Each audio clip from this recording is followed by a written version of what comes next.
Okay, thank you sir. మనం proceed అయిదాము. ఇప్పుడు ఇది ఫేస్బుక్ కి కనెక్ట్ అయింది. చూడాలనుకునేటువంటి వాళ్ళు సుందర విజ్ఞాన కేంద్రం ఫేస్బుక్ పేజీకి వెళ్ళి ఈ కార్యక్రమాన్ని చూడవచ్చు. ఈరోజు వెబినార్లోని అంశము విశ్వవిద్యాలయాల్లో అశాస్త్రీయ విద్య అనేటువంటిది ఈరోజు అంశము. ఇటీవలి కాలంలో మనకు బనారస్ హిందూ యూనివర్సిటీలో భూత వైద్యం కోర్సు ఒకటి ప్రవేశపెడుతున్నారు అనేటువంటి వార్త వచ్చింది. ఇప్పటికే అక్కడ కర్మకాండ కోర్సులు ఉన్నాయి, డిప్లొమా కోర్సులు ఉన్నాయి, కొన్ని సర్టిఫికేట్ కోర్సులు ఉన్నాయి. ఈ కర్మకాండలో అగ్ని కర్మకాండ, జల కర్మకాండ ఈ శాఖలు కూడా ఉన్నాయి. అంటే వివిధ యూనివర్సిటీల్లో కూడా ఇటువంటి కోర్సులు ఉన్నాయి. ఆ యూనివర్సిటీల్లో యూనివర్సిటీ హోదా కలిగినటువంటి విక్రమ్ యూనివర్సిటీ అనేది, అదే సంస్కృత్ యూనివర్సిటీ, ఇవన్నీ కూడా మనకి ఉత్తరప్రదేశ్, మధ్యప్రదేశ్ ఇటువంటి ప్రాంతాల్లో యూనివర్సిటీస్ ఉన్నాయి. అక్కడ ఇటువంటి కోర్సులన్నీ కూడా బోధిస్తున్నారు. సరే, వాస్తు శాస్త్రము, జ్యోతిష్యం అనేటువంటిది మన దగ్గర ఉండే యూనివర్సిటీస్లో కూడా బోధిస్తున్నారు, అక్కడ కూడా బోధిస్తున్నారు. వీటిలో శాస్త్రం ఎంత ఉంటుంది అనేటువంటిది ప్రశ్న. ఇది అశాస్త్రీయ విద్య అవునా కాదా, శాస్త్రీయ విద్య అంటే ఎలా ఉండాలి అనేటువంటి అంశాల మీద మనం ఈరోజు చర్చించుకుందాము. ఇందులో ప్రసంగం చేసేటువంటి వారు డాక్టర్ దేవరాజు మహారాజ్ గారు. ఆయన బయాలజికల్ సైన్సెస్లో ప్రొఫెసర్గా రిటైర్ అయ్యారు. ఆయన మాట్లాడిన తర్వాత కామెంట్ కాలంలో ఆ ప్రశ్నను నమోదు చేస్తే ఆ ప్రశ్నను వారి దృష్టికి తీసుకొస్తాము, వారు దానికి సమాధానం చెప్తారు. ఇప్పుడు దేవరాజు గారిని ప్రసంగం కొనసాగించాల్సిందిగా కోరుతున్నాను. నమస్కారం. మళ్ళీ మిత్రులందరితో కలిసి మాట్లాడుకునే అవకాశం కలిగిన సుందరయ్య విజ్ఞాన కేంద్రం వినయ్ కుమార్ గారికి ముందుగా కృతజ్ఞతలు తెలియజేస్తూ మనం విషయంలోకి వెళ్దాం.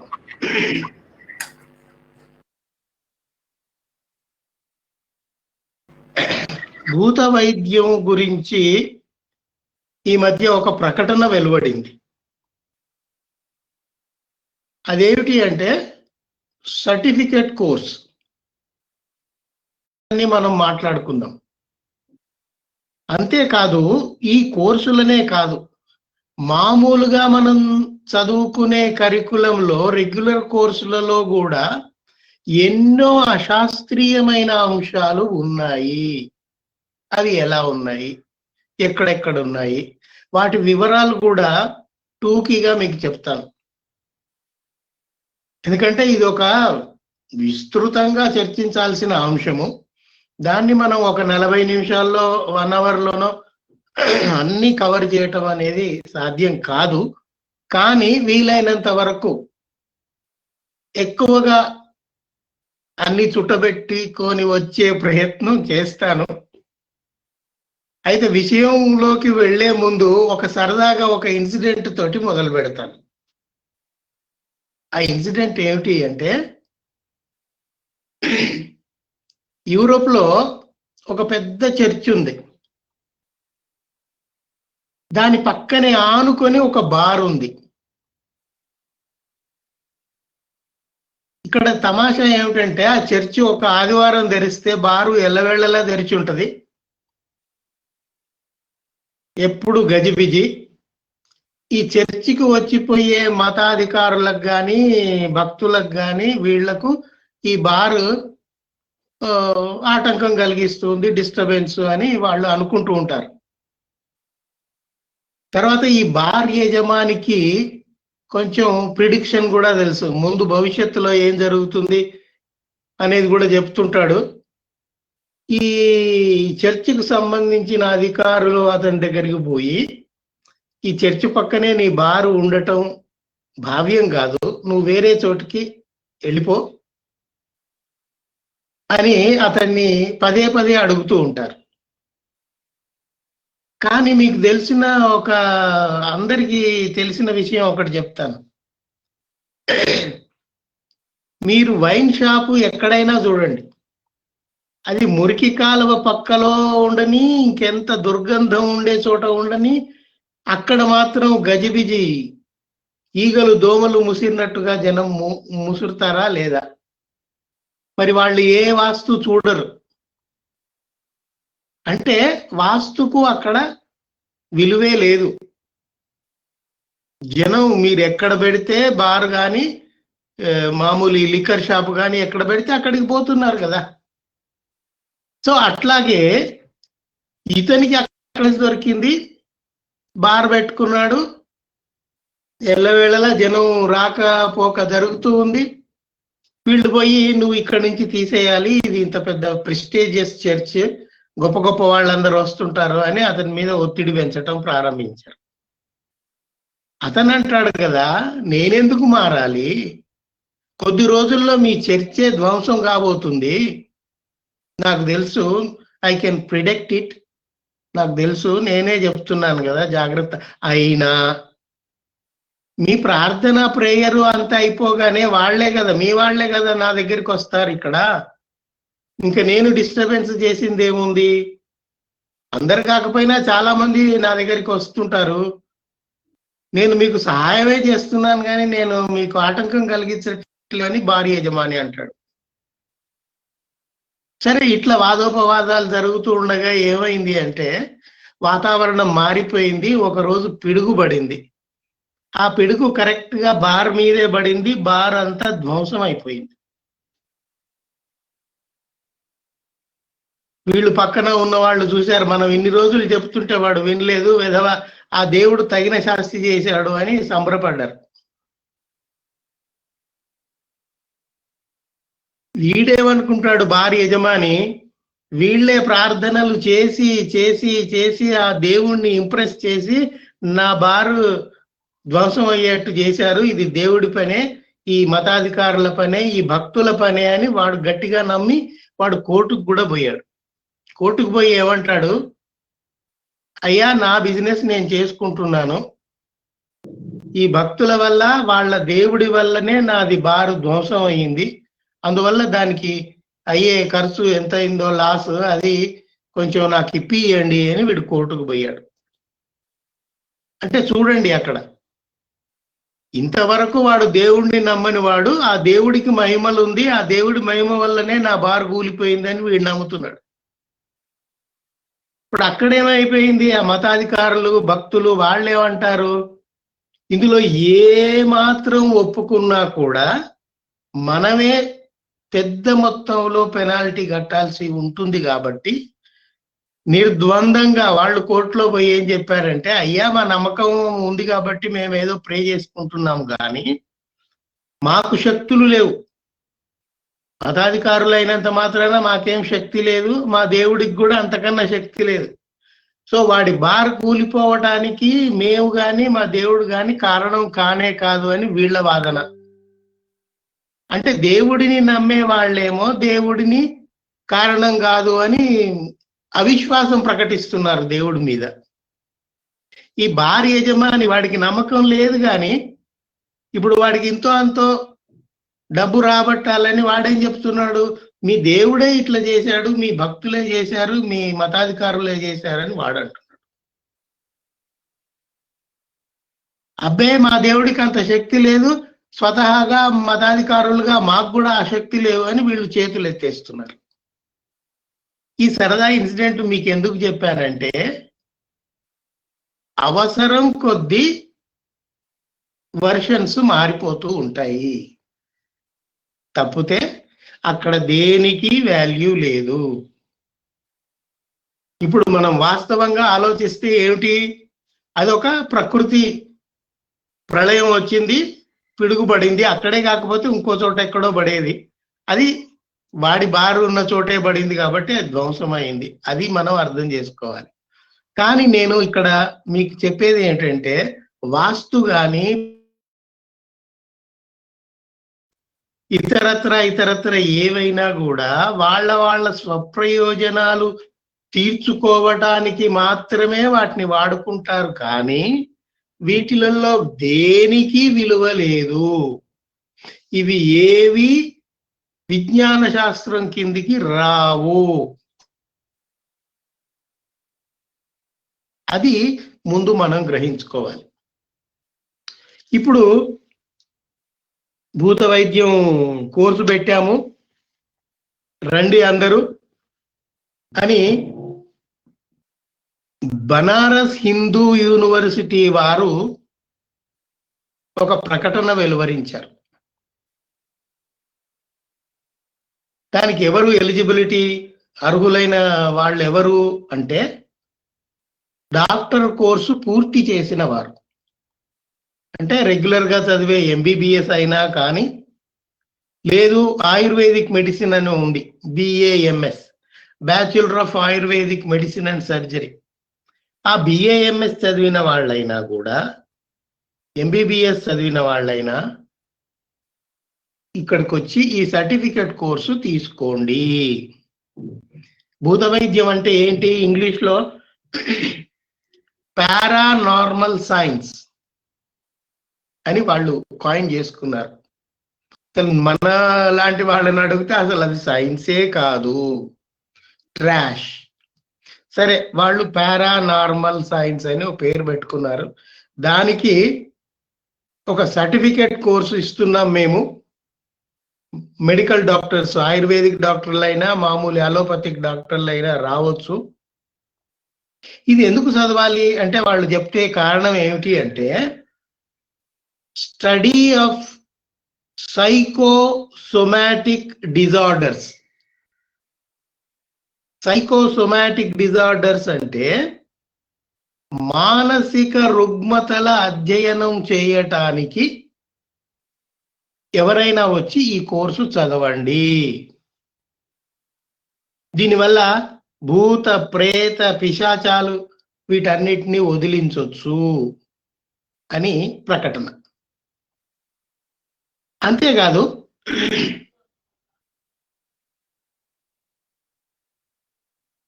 ఇంకేంటి అంటే దీనికి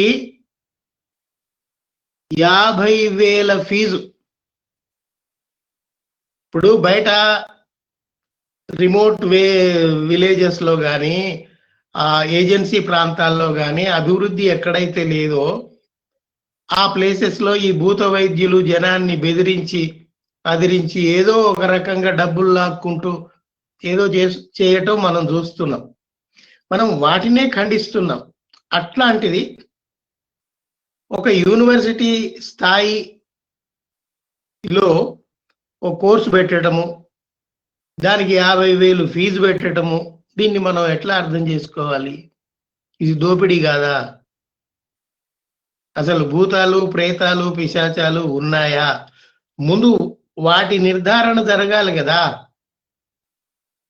అవి లేకుండానే వాటిని వదిలిస్తాము, మేము కోర్సు చెప్తాము అంటే అర్థం లేదు.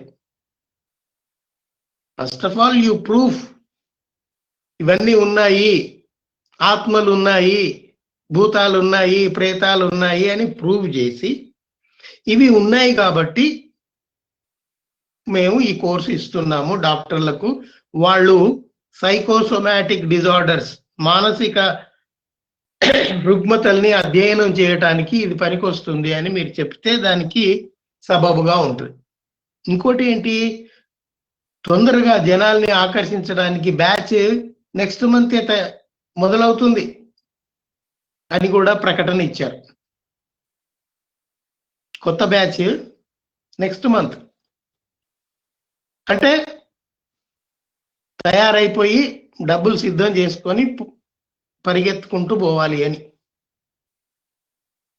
ఇంకా దీన్ని బలంగా చెప్పటానికి అక్కడ బనారస్ హిందూ యూనివర్సిటీలో ఆయుర్వేదిక్ ఫ్యాకల్టీలో డీన్ ఒక ఆవిడ ఉన్నారు, యామిని భూషణ్ త్రిపాఠి. ఆమె ఏమంటారంటే, ఈ అష్టాంగ ఆయుర్వేదంలో భూత వైద్యం కూడా ఒక భాగం. అష్టాంగ ఆయుర్వేదంలో భూత వైద్యం ఒక భాగం అట. అఫీషియల్ డిక్లరేషన్ పత్రికలలో ప్రకటించారు. ఎందుకు ఇవన్నీ ఇట్లాంటి ఎందుకు జరుగుతున్నాయి అంటే పరిపాలకుల్లో వైజ్ఞానిక స్పృహ లేకపోవటం, దేన్ని అడ్రస్ చేయాలో దాన్ని చెయ్యకపోవటం. ఇప్పుడు నాకేమనిపించింది అంటే ఈ ప్రకటన గురించి తెలిసిన తర్వాత ఈ భూత వైద్యం మనలాంటి మామూలు మనుషులకు కాదండి, కొంత పెద్ద పెద్ద వాళ్ళకే చేయాల్సిన అవసరం ఉంది. ఎవరు? మీరు చూడండి, అక్కడ సింగు బార్డర్లో, ఢిల్లీలో, హర్యానా బార్డర్లలో లక్షల మంది చలిలో రైతులు ఆందోళన చేస్తూ ఉంటే అక్కడికి పోయి మాట్లాడిన వాడు లేడు.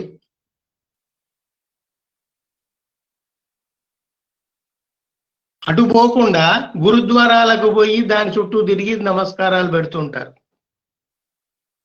ఇట్లాంటి వాళ్లకు సమస్య ఒక చోట ఉంటే ఒక చోటికి పోయి భాషణలు ఇచ్చే వాళ్లకు మామూలు వైద్యం సరిపోతుందా? సరిపోదు కదా. వీళ్ళకి ఒక ఆయన ఉన్నాడు, సుప్రీం కోర్టు జడ్జిగా పనిచేశాడు. ఆయన పేరు రామ సుబ్రమణ్యన్, జస్టిస్ రామ సుబ్రమణ్యన్ అని ఉన్నాడు. ఆయన ఏం చెప్తాడంటే ఇప్పుడు మనకున్న చట్టాలన్నీ కూడా రామాయణంలో నుంచి మహాభారతంలో నుంచి తీసుకున్నవే అని చెప్తున్నాడు. ఇప్పుడు కాస్త ఇంగిత జ్ఞానం ఉన్న ఎవరికైనా ఏమనిపిస్తుంది? సైకోసోమాటిక్ డిజార్డర్స్ ఎవరికో కాదు వీళ్ళకే ఉన్నాయి అనిపిస్తుందా లేదా? ఒక్కసారి ఆలోచించండి. ఈ భూత వైద్యం ఎవరికి చేయాలి? ఇట్లాంటి వాళ్ళకే చేయాల్సిన అవసరం ఉందా లేదా? మనమే ఆలోచించుకుందాం. ఇప్పుడు మనం పేపర్ తీస్తే వార్తలు, టీవీ ఆన్ చేస్తే వార్తలు, ఇట్లాంటివే. బాబాలవి, పూజారులవి, ప్రవచనకారులవి, పీఠాధిపతులవి ఒక్కడివి కాదు, ఇట్లాంటివి అందరివి. వీళ్ళందరి ఎందుకు వస్తుంది? వీళ్ళు ఆధారపడేది దేని మీద? భవిష్యత్వాణి, జ్యోతిష్యం మీద, వాస్తు మీద, రంగురాళ్ల మీద, వీటి మీద ఆధారపడి జనాల్ని దోచుకుంటూ ఇంకా నీతులు చెప్తున్నారు. నిన్న మొన్న వచ్చిన ఒక వార్త, ఒక జ్యోతిష్యుడు చెప్తాడు, 9 రోజులు నీకు పూజ చేయాలమ్మా, ఒక మహిళను పట్టుకొని 9 రోజులు పూజ చేయాలి, నువ్వు నా బెడ్రూమ్లోకి వచ్చి నీ నగ్నత్వం చూపెట్టాలి, అప్పుడు కానీ నేను పూజ చేయగలను, నీ బాధలన్నీ పోతాయి అని చెప్తాడు. ఇదా ట్రీట్మెంట్? భూత వైద్యాలు ఇవా? జ్యోతిష్యాలు ఇవా? నైతికత అక్కర్లేదా? మానవీయ విలువలు అక్కర్లేదా?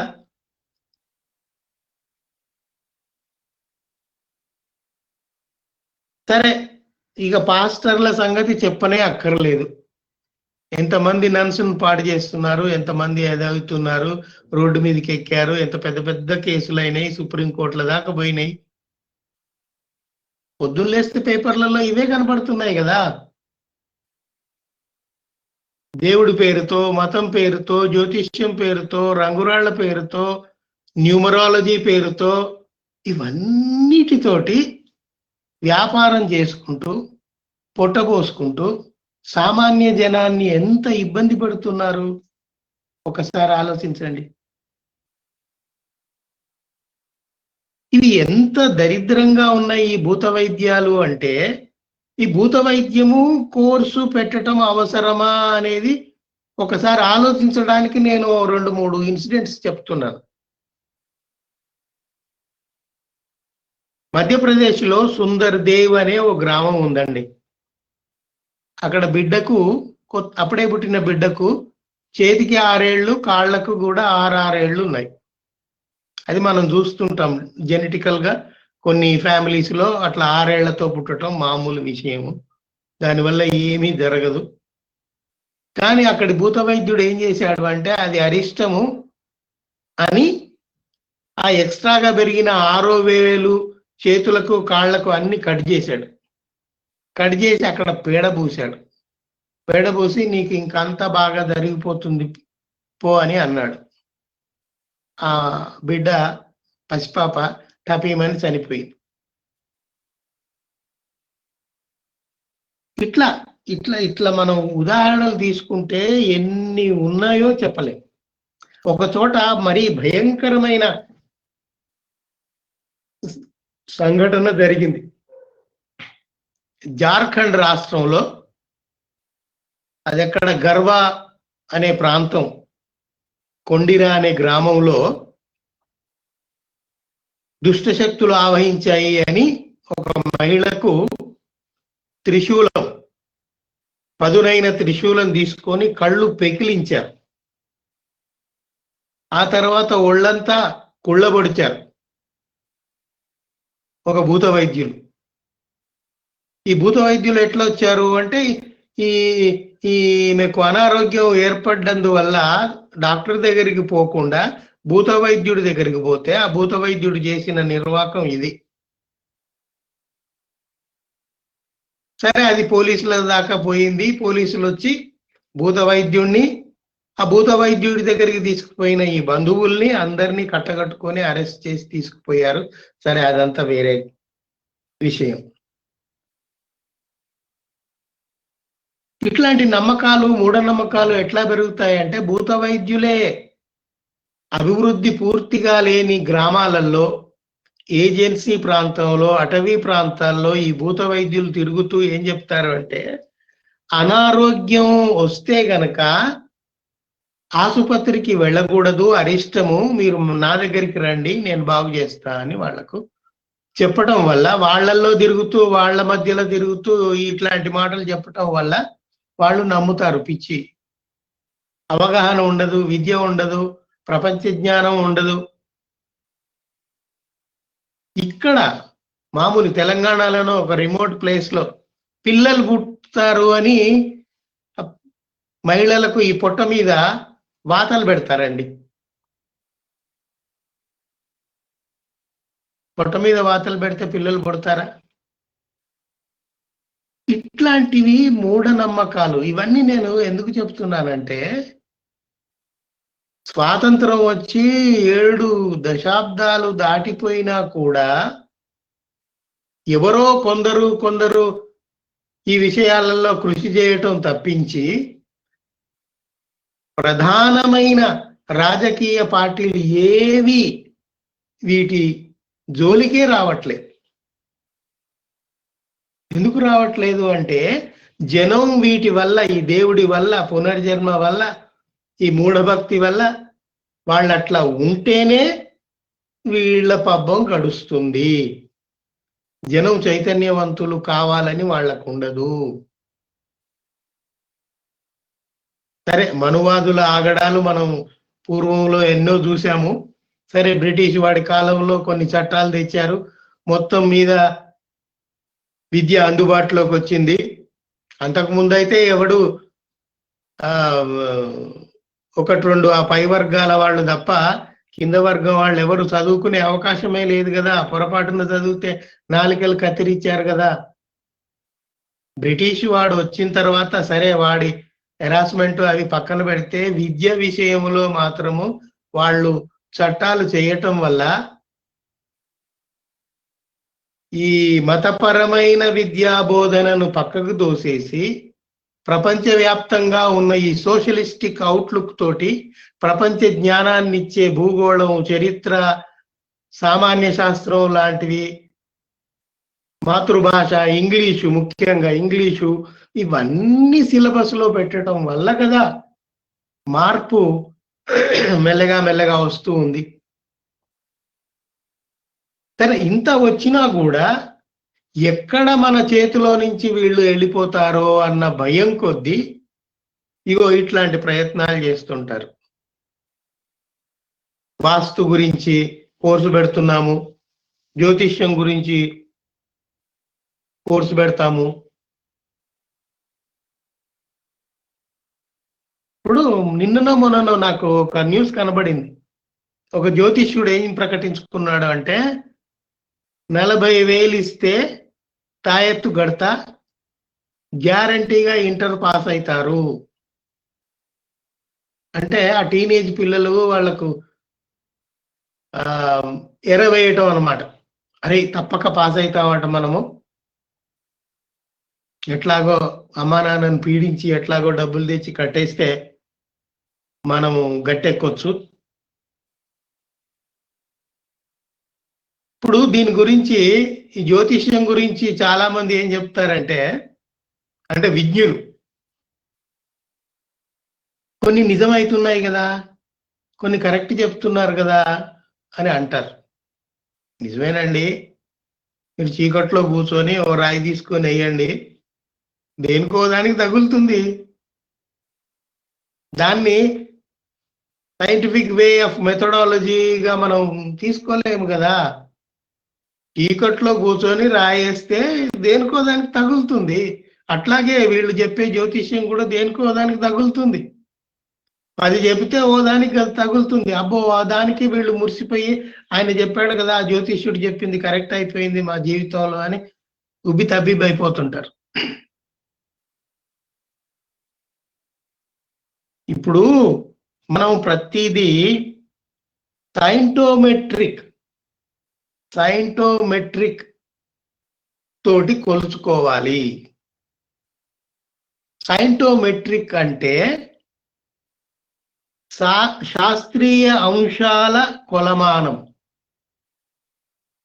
మీరు ఏ విషయం అన్నా తీసుకురండి, హిస్టరీ తీసుకురండి, జాగ్రఫీ తీసుకోండి, ప్రపంచ జ్ఞానం తీసుకోండి, ఇగో COVID-19 తీసుకోండి, వ్యాక్సిన్ తీసుకోండి, ఏదన్నా కానీ దానికి శాస్త్రబద్ధత ఉండాలి, శాస్త్రీయ అంశాల కొలబద్ధత ఉండాలి. It should be scientometric. ఆ సైంటోమెట్రిక్ లేకపోతే దాన్ని నిర్దాక్షిణ్యంగా తోసేయటమే. ఇప్పుడు సరే, ఇప్పుడు ఉన్న రాజకీయాలు అందరికి తెలిసినవే, నేను మళ్ళీ చెప్పక్కర్లేదు. రాజ్యాంగాన్ని తోసేసి ఇప్పుడు మనవాదాన్ని పెడదామని ప్రయత్నం చేస్తున్నారు ఇప్పుడు అధికారంలో ఉన్నవాళ్ళు. కానీ వీళ్ళు ఒక్క విషయం గమనించుకోవాలి, మీరు గొప్ప హిందువులు అని భావించిన వాళ్ళే ఈ జ్యోతిష్యాన్ని తిరస్కరించారు. అది గమనించుకోండి. ముందు గొప్ప హిందువులు అని మీరు ఎవరినైతే మీరు భావిస్తున్నారో, ఫర్ ఎగ్జాంపుల్ వివేకానందుడు, దయానంద సరస్వతి, శ్రీ రాజగోపాలాచారి, నేను చెప్తున్నాను పేర్లు, మహాత్మా గాంధీ, సివి రామన్ వైజ్ఞానికుడు, ఇటీవల సమకాలీనంలో ప్రొఫెసర్ సిఆర్ రావు, స్వామి అగ్నివేష్, ఇంతమంది ఉన్నారు. ఇట్లాంటి లిస్టు ఇంకా చాలా ఉన్నారు. నేను ప్రామినెంట్ ఫిగర్స్ కొన్ని చెప్పాను. మరి వీళ్ళందరూ గొప్ప హిందువులుగా ప్రపంచవ్యాప్తంగా పేరు తెచ్చుకున్న వాళ్ళు కదా. వీళ్ళే జ్యోతిష్యం పనికిరాదు అని చెప్పారు. కాస్త వెనక్కి వెళ్ళి చదువుకోండి, కాస్త విషయాలు తెలుసుకోండి. అంటే వినగలిగే స్తోమత ఉంటే తెలుసుకునే అవకాశం వస్తుంది. మనం ఎప్పుడు మనకి భాష నీయటమే కదా, ఒక వన్ వే ట్రాఫిక్, ఇటు నుంచి అటు పోవటం తప్ప అటు నుంచి ఇటు ఏమి రాదు కదా. విద్యుడన్నవాడు ఏమిటి అంటే నిదానంగా ఎక్కువ వింటాడు, తక్కువ మాట్లాడతాడు. మనం ఇప్పుడు ఉన్న పరిస్థితులు ఏంటి, మనం వినటం తప్ప చెప్పేది ఏమి లేదు, చెప్పినా ఎవడు వినేవాడు లేడు.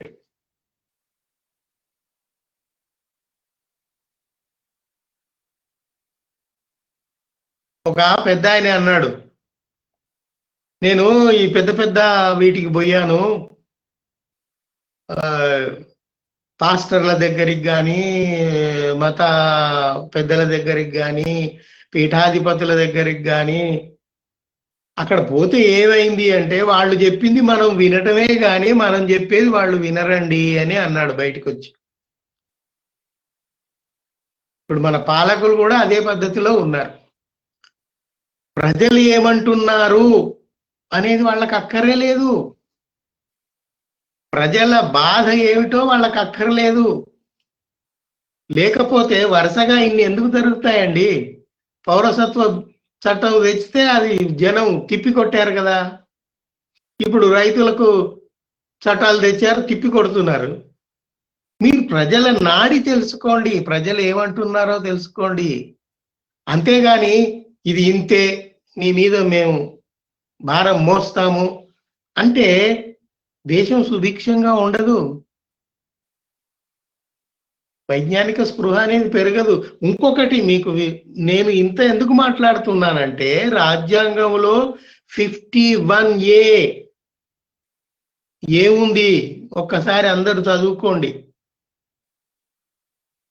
ప్రతి పౌరుడి యొక్క కర్తవ్యం ఏమిటి అంటే వైజ్ఞానిక స్పృహను పెంచటం, ఆ స్పృహను కలిగి ఉండటం, ఇతరులకు చెప్పటం, సమాజంలో వైజ్ఞానిక స్పృహను పెంచటం. మన రాజ్యాంగంలోనే రాసుకొని ఉన్నాము. కానీ దాన్ని పక్కన పెట్టి దానికి విరుద్ధమైన పనులే మనం చేస్తుంటాం. మనం అంటే మన నాయకులు చేస్తుంటారు.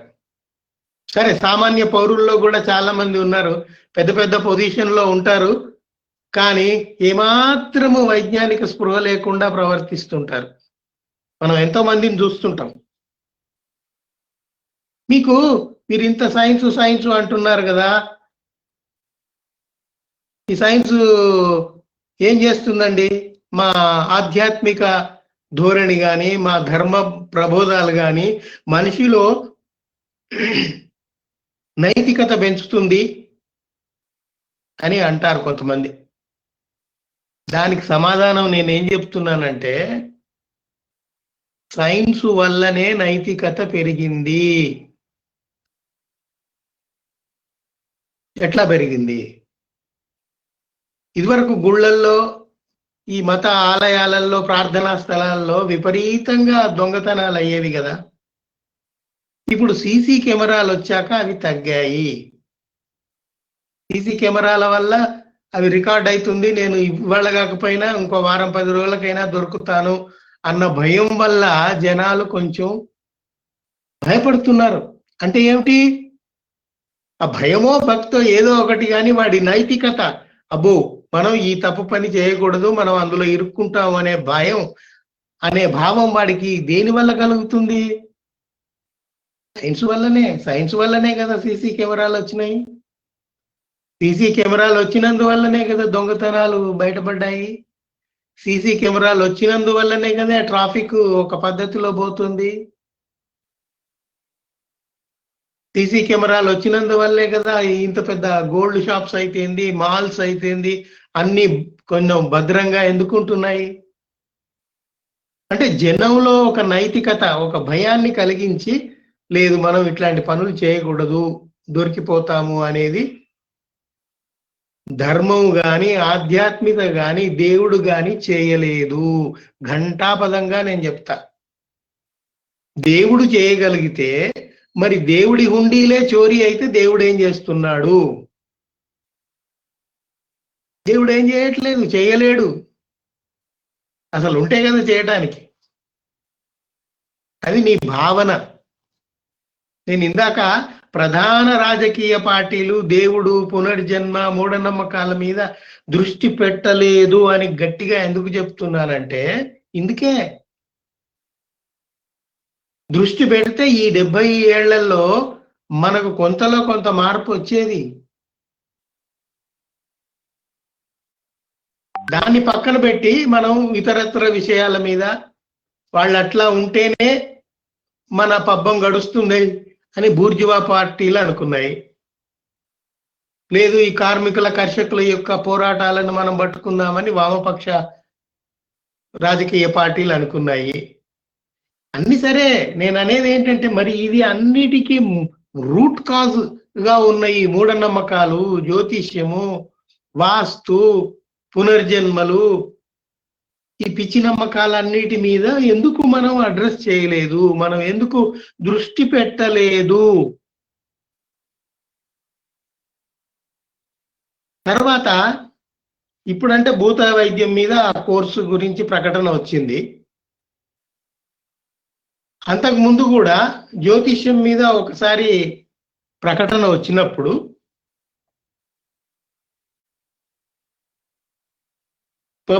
పబ్లిక్ ఇంట్రెస్ట్ లిటిగేషన్ ఒకటి హైకోర్టు పోయింది, ఆ తర్వాత అది సుప్రీంకోర్టు వరకు పోయింది.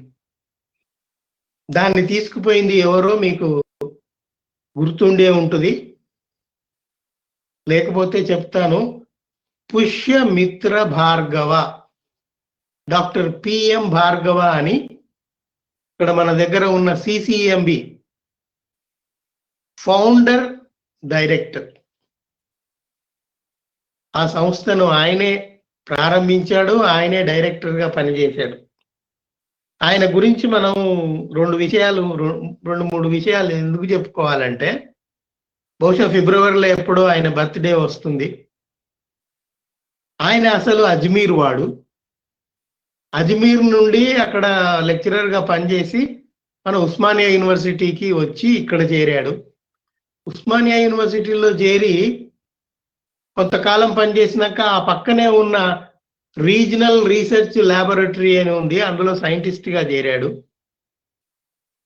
సరే, అక్కడ ఉండి దానికి సిసిఎంబి అనే ఒక సంస్థకు రూపకల్పన చేశాడు, దానికి డైరెక్టర్ అయ్యాడు. ఆయన ఎంత కష్టపడి, ఆయన విభూషణ్ అంత స్థాయిలో ఉండి కూడా కింద నేల మీదనే ఎప్పుడు నడిచాడు. నేల మీద నా ప్రజలు ఏం చేస్తున్నారు అని ఆలోచించాడు. ఇది ఎందుకు చెప్తున్నానంటే, ఎక్కడో అజ్మీర్ వాడు వచ్చి హైదరాబాదును తన స్వంత నగరంగా చేసుకుని ఇక్కడ సమస్యలన్నీ తన మీద వేసుకుని వాటికి వెన్నుదన్నుగా ఉండి పోరాడి ఎంత కృషి చేశాడనేది మీ దృష్టికి నేను తీసుకురాదలుచుకున్నాను. మన దగ్గర నాంపల్లిలో చేపమందు అని ఇచ్చేవాడు, దాని అడ్డుకట్ట వేయడానికి ఆయనే పూనుకున్నాడు. మన ఇక్కడ పనిచేస్తున్న జన విజ్ఞాన వేదిక లాంటి సంస్థలకు ఆయనే వెన్నుదన్నుగా ఉండి వాళ్ళందరితో పనిచేస్తూ తను కూడా తిరిగి ఉండేవాడు. తర్వాత ఈ జ్యోతిష్యం కోర్సు వచ్చినప్పుడు ఆయన దాన్ని చాలా సీరియస్ గా తీసుకున్నాడు. అసలు కాస్త మెదడు ఉపయోగించండి. ఆస్ట్రానమీ వేరు, ఆస్ట్రాలజీ వేరు అని ఆయన చెప్పాడు. ఆస్ట్రానమీ అంటే అది ప్యూర్ సైన్స్. దాంట్లో ఏం జరుగుతుంది? పెద్ద పెద్ద టెలిస్కోపులు పెట్టుకొని ఆ దూరంలో ఉన్న గ్రహాలనన్నీ అధ్యయనం చేసి వాటి మధ్య ఉన్న దూరాన్ని లెక్కగట్టి, అదొక సైన్స్, ఖగోళ శాస్త్రం అంటాం కదా, అది it's a part of science. అది సైన్స్. దాని పేరుతో వచ్చింది ఆస్ట్రాలజీ. గ్రహాల కదలికల మీద మీ రాతలు రాయబడి ఉంటాయని జ్యోతిష్యుడు ఏదైతే చెప్తాడో అది సైన్స్ కానే కాదు. It's a trash. అట్లాంటిది మీరు ఇట్లాంటి పనికి మాలిన కోర్సును యూనివర్సిటీ స్థాయిలో పెడతారా అని యూనివర్సిటీ గ్రాంట్స్ కమిషన్ ముద్దాయిగా చేసి కేసు వేసి వాదించాడు. చాలా సుదీర్ఘమైన పోరాటం జరిగింది. PM Bhargava and others versus university grants commission. మీకు దీని లింకు దొరుకుతుంది, దీని వివరాలన్నీ దొరుకుతాయి. ఇంట్రెస్ట్ ఉన్న వాళ్ళు గూగుల్లోకి పోయి indianqanun.org. indianqanun.org. అందులోకి వెళ్ళి PM Bhargava and others versus university grants commission ఆ కేసు ఓపెన్ చేసి చూడండి, మీకు అన్ని వివరాలు అందులో ఉన్నాయి. అందులో కేసు నెంబర్ చెప్తాను, 5886 ఆఫ్ 2002. దీని మీద ఓ పెద్ద పోరాటమే జరిగింది సుప్రీంకోర్టులో.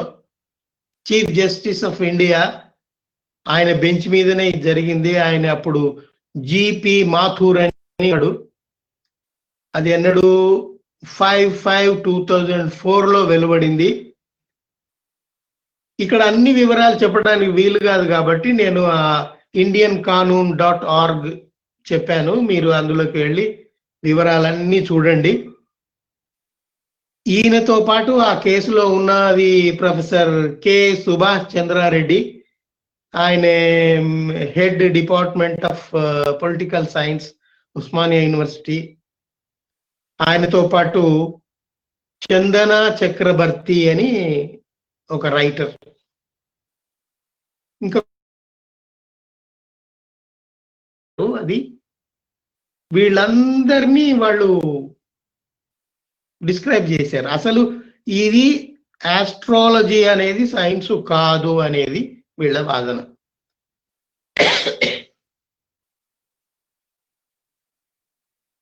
దీనికి ప్రతిగా ఉన్న వాళ్ళు ఎవరైతే ఉన్నారో యూనివర్సిటీ గ్రాంట్స్ కమిషన్ వాళ్ళు ఏమంటారంటే, లేదు మేము ఇది అల్లాటప్పగా తీసుకోలేదు, దీని మీద మేము ఇన్ని మీటింగులు చేశాము అని వాళ్ళు లిస్ట్ ఇచ్చాడు. సరే, అకాడమిక్ దాంట్లో ఆ లిస్ట్ ఇయ్యటాలు, ఆ కమిటీ మెంబర్లు అదంతా మామూలు. ఇంకోటి వాళ్ళు చెప్పినది మనం చాలా శ్రద్ధగా గ్రహించుకోవాలి. ఈ జ్యోతిష్యం అనేది ప్రజా జీవితంలో చాలా ముఖ్యమైంది. దీన్ని ప్రతి పత్రిక, ఇండియాలో ప్రతి పత్రిక పబ్లిష్ చేస్తుంది, ప్రతి టెలివిజన్ ఛానల్ టెలికాస్ట్ చేస్తుంది, రేడియో వాళ్ళు చేస్తారు. ప్రజల జీవితంలో ఇది అంతర్భాగంగా ఉంది.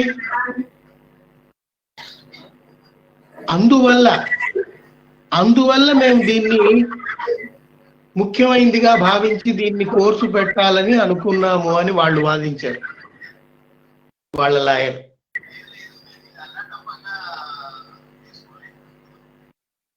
ఇంకొకటి ఏమంటారు వాళ్ళు, మీరు ఆయుర్వేదానికి అనుమతి ఇచ్చారు, ఇట్స్ ఏ అఫీషియల్ కోర్స్. అట్లాగే ఇంకోటి టిబియా అని ఉంది, ఆ టిబియా అనే దానికి అనుమతి ఇచ్చారు, అదొక కోర్సు ఉంది. అట్లాగే యునానీ మెడిసిన్ అని ఒకటి ఉంది, దానికి అనుమతి ఇచ్చారు, అది నడుస్తూనే ఉంది.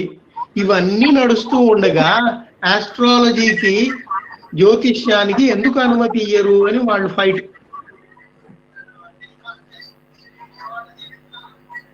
ఇంకా ఇక్కడ తమాషా ఏమిటంటే, మొట్టమొదటిసారి ఈ డిపార్ట్మెంట్ ప్రారంభం అవుతుంది కాబట్టి వాళ్ళు అందులో రిక్వైర్మెంట్స్ కూడా రాసుకున్నారు.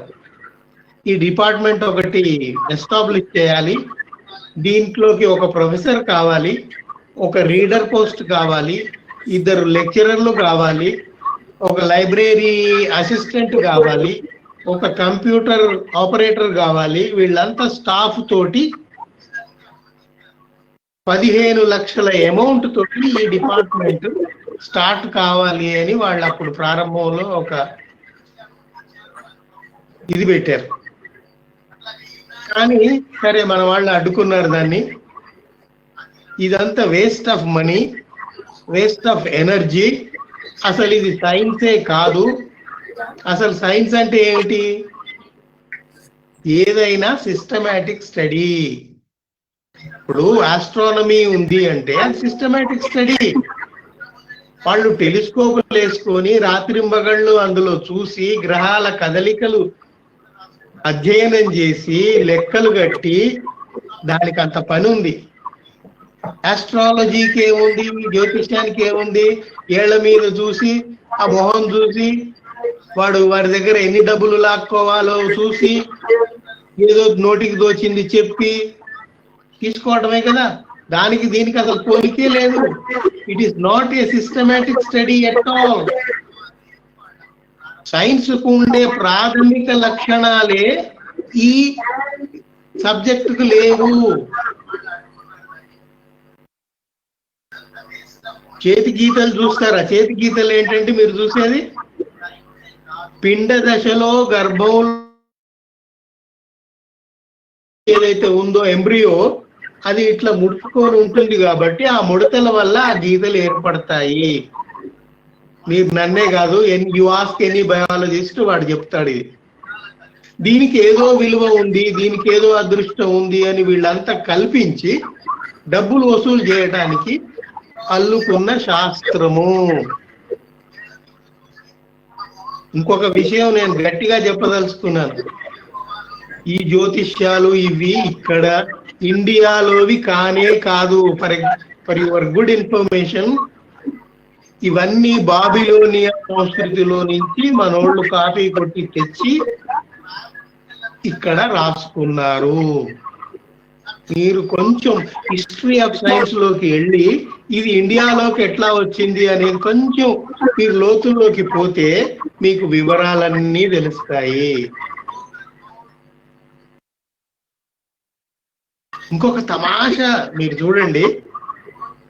వీడు ఇండియాలో ఉంటాడు, అబ్బాయి అమెరికాలో ఉంటాడు, అమ్మాయి జర్మనీలో ఉంటది. వీడు ఇక్కడ కూర్చొని వాళ్ళ జాతకాలు చూసి పెళ్లి ముహూర్తం నిశ్చయిస్తాడు. వాడికి ఆ కామన్ సెన్స్ కూడా ఉండదు. ఇండియా టైం వేరు, అమెరికా టైం వేరు, జర్మనీ టైం వేరు, ఆస్ట్రేలియా టైం వేరు. నువ్వు గడియలు విగడియలు అని నువ్వు ఇక్కడ ఇండియాలో లెక్క పెట్టి అక్కడి దాన్ని లెక్క కడితే ఎట్లా అండి?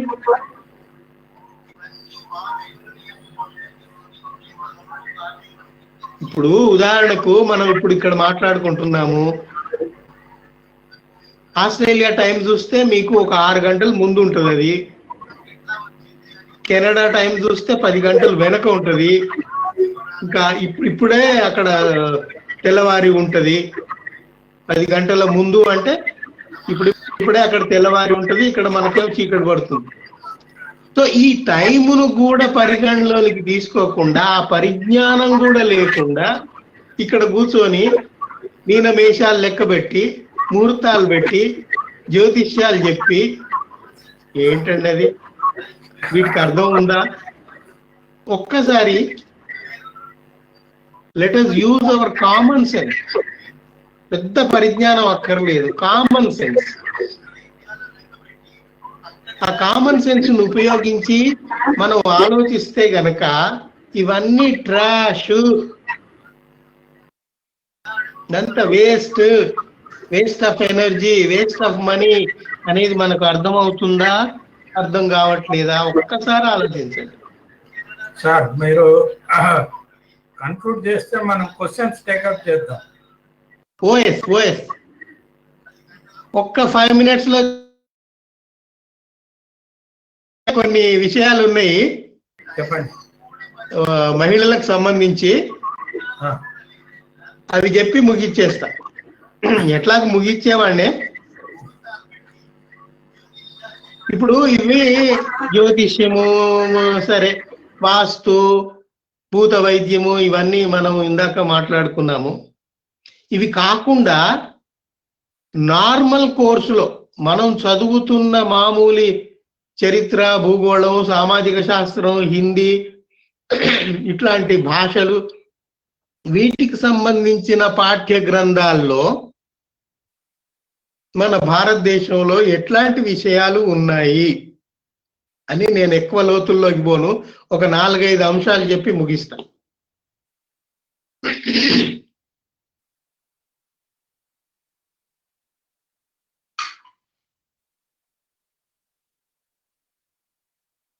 ఏంటంటే, మన రాజ్యాంగం డ్రాఫ్ట్ తయారు చేయటంలో సుమారు 15 మంది మహిళలు ముఖ్య భూమికను పోషించారు. చాలా మందికి ఈ విషయం తెలిసే ఉంటది, అయినా నేను గుర్తు చేయదలుచుకున్నా. ఎందుకు చేయదలుచుకున్నా అంటే, మన రాజ్యాంగం రూపకల్పన చేయటంలోనే వాళ్ళ పాత్ర ఉంది. ఇప్పుడు జెట్ ఫైటర్స్ నడిపే వాళ్ళు మహిళలు తయారయ్యారు. ఇందాకే ఒక గంట ముందు ఒక న్యూస్ వచ్చింది, కాలిఫోర్నియా నుంచి బెంగళూరుకు నాన్ స్టాప్ 15 గంటల ప్రయాణం చేయటానికి మొత్తం ఉమెన్ టీమ్ తోటి ఫ్లైట్ వస్తుంది. పైలట్లు అందరూ, దానికి సంబంధించిన సిబ్బంది అందరూ ఉమెన్. అంటే ఉమెన్ లేని రంగం లేకుండా అయిపోయింది. వైజ్ఞానిక రంగం కానీ, మిలిటరీ రంగం కానీ, పోలీస్ కానీ, ఐఏఎస్ ఆఫీసర్స్ కానీ, మీరు ఏ రంగం అన్నా తీసుకోండి, ఉమెన్ పాత్ర ఎంత ఉంది అనేది మీకు నేను ప్రత్యేకంగా మళ్ళీ చెప్పక్కర్లే.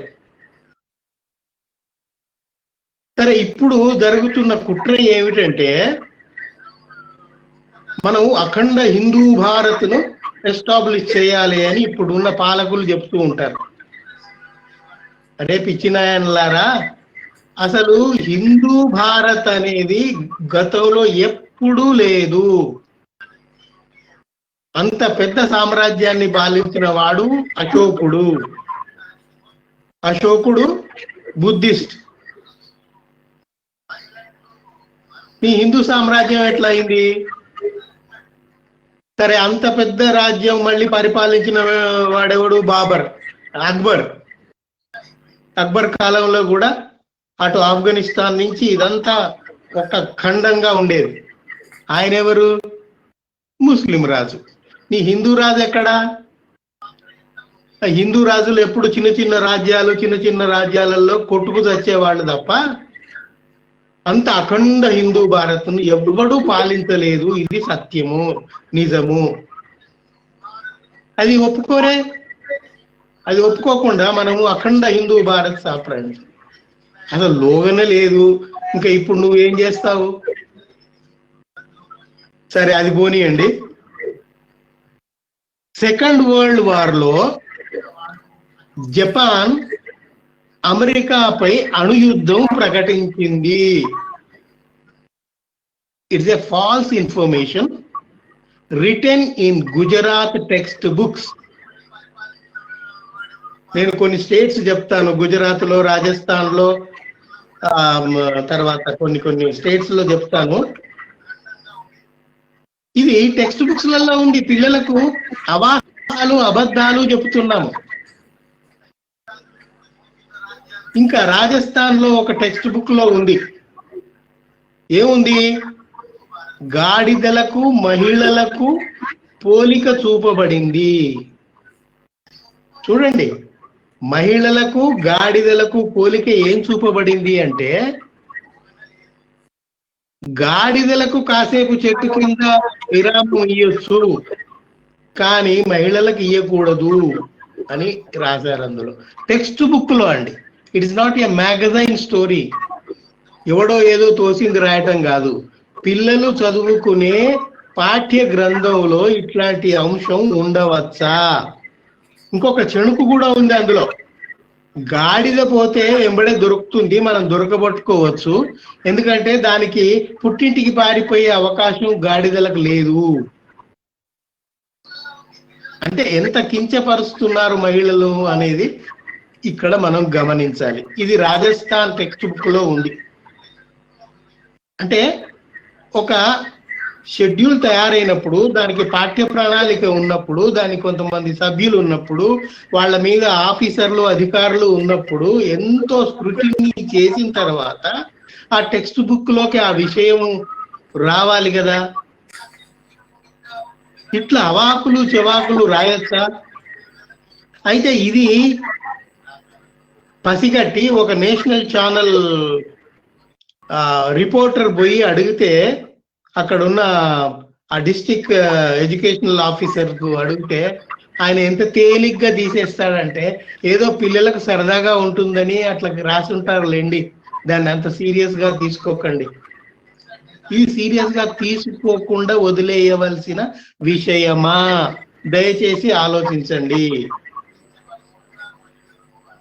మన ప్రభుత్వం వాళ్ళు చేస్తున్న కుట్రలు ఏవైతే ఉన్నాయో మనకు తెలియకుండానే లోపల ఇన్ని రకాలుగా ఉన్నాయి. అంటే భార్యలు గాడిదల్లాంటి వారు అన్న దాంట్లో అసలు ఎవరికి తప్పే కనిపించట్లేదా వాళ్లకు, కమిటీ సభ్యులకు?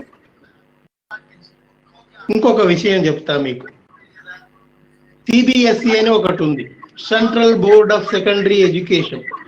ఈ సిబిఎస్ఈ సిలబస్ లో ఉన్న ఒక పాఠ్య గ్రంథంలో ఏమి రాశారు అంటే, మాంసాహారం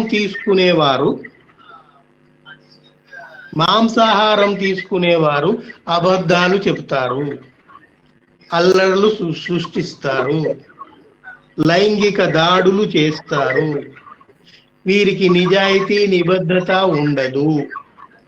అంటే ప్రపంచంలో ఉన్న దోషాలన్నీ తెచ్చి మాంసాహారులకు అంటగట్టి టెక్స్ట్ బుక్ లో పెడతారా?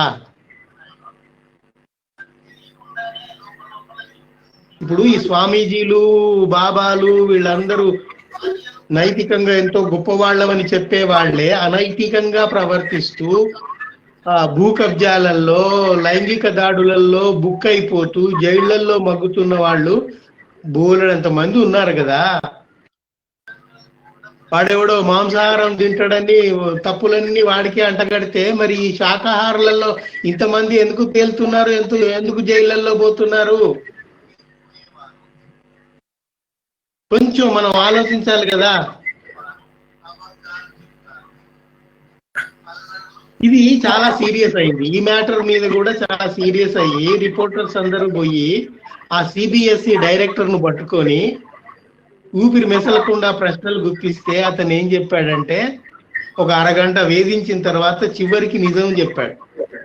చివరికి చెప్పిన నిజం ఏంటంటే, సిబిఎస్ఈ సిలబస్ కు ఒక మనకు నేషనల్ పాలసీ అంటూ ఏమీ లేదు, అందువల్ల ఏ రాష్ట్రానికి ఆ రాష్ట్రం అట్లా తయారు చేసుకుంటాయి అని అసలు విషయం చెప్పాడు. ఇక్కడ మనం ఒక్క విషయం ఆలోచించాలి.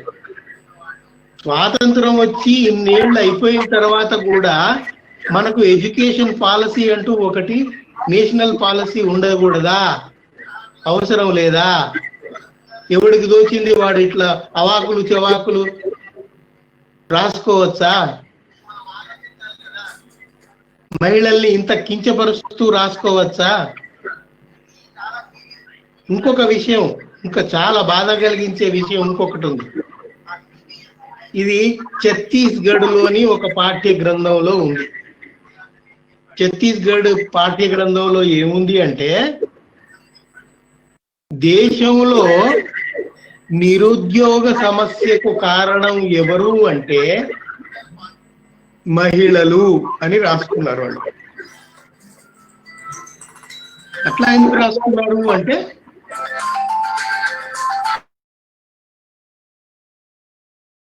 ఒకప్పుడు పురుషులు మాత్రమే ఉద్యోగాలకు వచ్చేవాళ్ళు, మహిళలకు విద్య అందుబాటులోకి ఉండేది కాదు. తర్వాత కాలంలో మెల్లగా మహిళలందరూ విద్యావంతులు అవుతున్నారు, వాళ్ళు కూడా ఉద్యోగాలలోకి వస్తున్నారు. నేను ఇందాక చెప్పినట్టు అసలు మహిళలు లేని రంగం అనేది లేకుండా అయ్యింది. అంటే మహిళలు కూడా వచ్చేసరికి అక్కడ నిరుద్యోగ సమస్య వచ్చిందట. ఇప్పుడు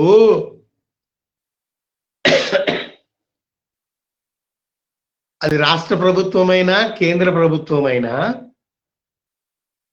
అర్హత ఉన్న అభ్యర్థులు ఎవరైనా వాళ్ళ ప్రతిభను గుర్తించి వాళ్లకు ఉద్యోగాలు ఇవ్వాల్సిన బాధ్యత వాళ్ళది, అవునా కాదా? అందులో పురుషులకు స్త్రీలకు వేరు ఉండవు కదా. అందువల్ల ఇది ఎంత డ్యామేజింగ్ స్టేట్మెంట్. నిరుద్యోగ సమస్య పెరగడానికి మహిళలే కారణము అని ఛత్తీస్గఢ్ పాఠ్య గ్రంథంలో రాసుకుంటే మనం ఏం చేద్దాం అంటే, అంత టెండర్ ఏజ్, అంత చిన్న పిల్లలకు ఇట్లాంటి అవాస్తవాలు, అశాస్త్రీయమైన అంశాలు, అబద్ధాలు, హేతుబద్ధత లేని విషయాలు బోధించి బోధించి ఈ దేశ పౌరుల్ని ఎట్లా తయారు చేయాలనుకుంటున్నారు ఈ ప్రభుత్వాలు, ప్రభుత్వ పెద్దలు? ఒక్కసారి మీరు ఆలోచించండి. ఈ విషయాలతో నేను ఇంకా ఉన్నాయి, పారాసైకాలజీ మీద వాటి మీద పరిశోధనలు జరిగినాయి, అవన్నీ జరిగినాయి. ఇప్పటికి చాలా సమయం అయింది కాబట్టి నేను ముగిస్తాను. ఇంకా ఎవరన్నా ఏమన్నా రెస్పాండ్ అవుతే ప్లీజ్ వెల్కమ్. వినయ్ కుమార్ గారు, నేను ముగిస్తున్నాను. Thank you sir. ప్రశ్నలు అడగాల్సినటువంటి వాళ్ళు ఈ కామెంట్ బాక్స్ లో తమ ప్రశ్నల్ని నమోదు చేయండి. కొన్ని జనరల్ ప్రశ్నలు ఉన్నాయి, వాటిని దేవరాజు గారి దృష్టికి తెస్తాను, ఆయన సమాధానం చెప్తారు. ఈ పారాసిమాటిక్ అంటే మనోవైకల్యము అనేటువంటి అర్థం వస్తుంది. మరి ఈ మనోవైకల్యం అని ఒకవైపున చెప్తున్నారు, కానీ భూత శాస్త్రంలో మీరు ఇందాక చెప్పినట్లు కేవలం పిశాచాలే కాదు, రాక్షసులు, యక్ష, గంధర్వ వీళ్ళు ఎవరు పొందినా కూడా ఇది వస్తుంటుంది. అందుకని దీన్ని చూడాలి అని చెప్తారు. ఇది సుశ్రుతుడు రేఖామాత్రంగా తన ఆయుర్వేద గ్రంథంలో ఆయన రేఖామాత్రంగా చెప్పాడట. మరి రేఖామాత్రంగా చెప్పిన దాన్ని చాప్టర్లు ఎట్లా చేస్తారో, ఎవరు చేస్తారో తెలియదు. సరే, అది ఏమైనా కానివ్వండి. ఇది చెబుతూ దీనికి పరిష్కారం ఏమిటంటే, ఒకటి శాంతి పదము, రెండు బలిదానము. అంటే బలిని నిషేధిస్తూ చాలా రాష్ట్రాల్లో చట్టాలు చేశారు. నరబలిని నిషేధిస్తూ కూడా చట్టాలు చేయవలసి వచ్చింది. ఎందుకంటే ఇంకా అక్కడక్కడ నరబలి జరుగుతుంది. కొన్ని రాష్ట్రాల్లో నరబలిని నిషేధిస్తూ ప్రత్యేకంగా చట్టాలు చేశారు. అదేవిధంగా గుడుల ముందు జంతువుల్ని బలి ఇవ్వరాదు అనేటువంటిది సాధారణంగా ఉన్నటువంటి చట్టం. మరి అటువంటి పరిస్థితుల్లో ఈ అంశాలన్నీ ఈ భూత శాస్త్రంలో చెప్తారా? ఈ బలి ఇవ్వాలి ఇదని ఎట్లా ఉంటుంది, ఎట్లా డిజైన్ చేస్తారు ఈ భూత శాస్త్రాన్ని అనేది మనకి ఏమైనా అది వాళ్ళు ఏదన్నా వెల్లడించారా, లేకపోతే ముందు డబ్బు కలెక్ట్ చేసి తర్వాత వెల్లడిస్తారా? డబ్బు కలెక్ట్ చేయటమే అండి. డబ్బు కలెక్ట్ చేయటము ఒకటి, జనాల్ని ప్రగతి పదంలోకి కాకుండా వెనక్కి తీసుకుపోవడానికి పథకం వేసుకొని ఈ ప్రభుత్వం పనిచేస్తుంది, మన అందరికీ తెలుసు. అందులో భాగంగానే ఇట్లాంటి కోర్సులు, ఇట్లాంటి విషయాల మీద అధ్యయనం కోసం వచ్చింది. ఇప్పుడు పారాసైకాలజీ అనేది ఒక వర్డ్ ఉంది.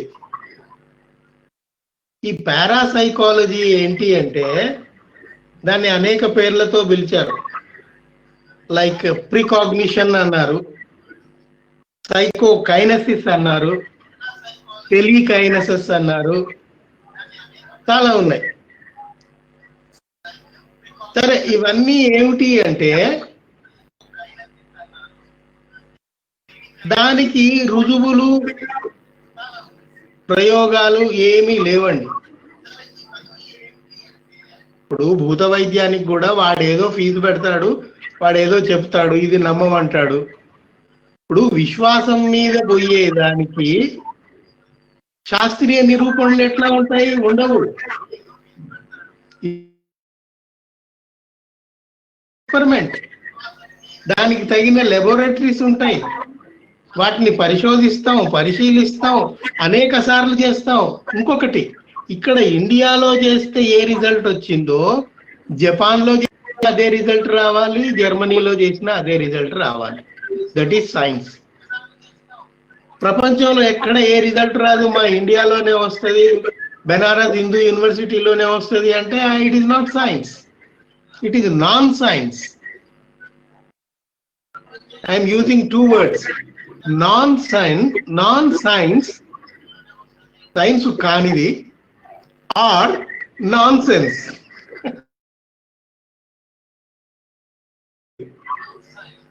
ఈ రెండిట్లలో ఏదైనా కావచ్చు.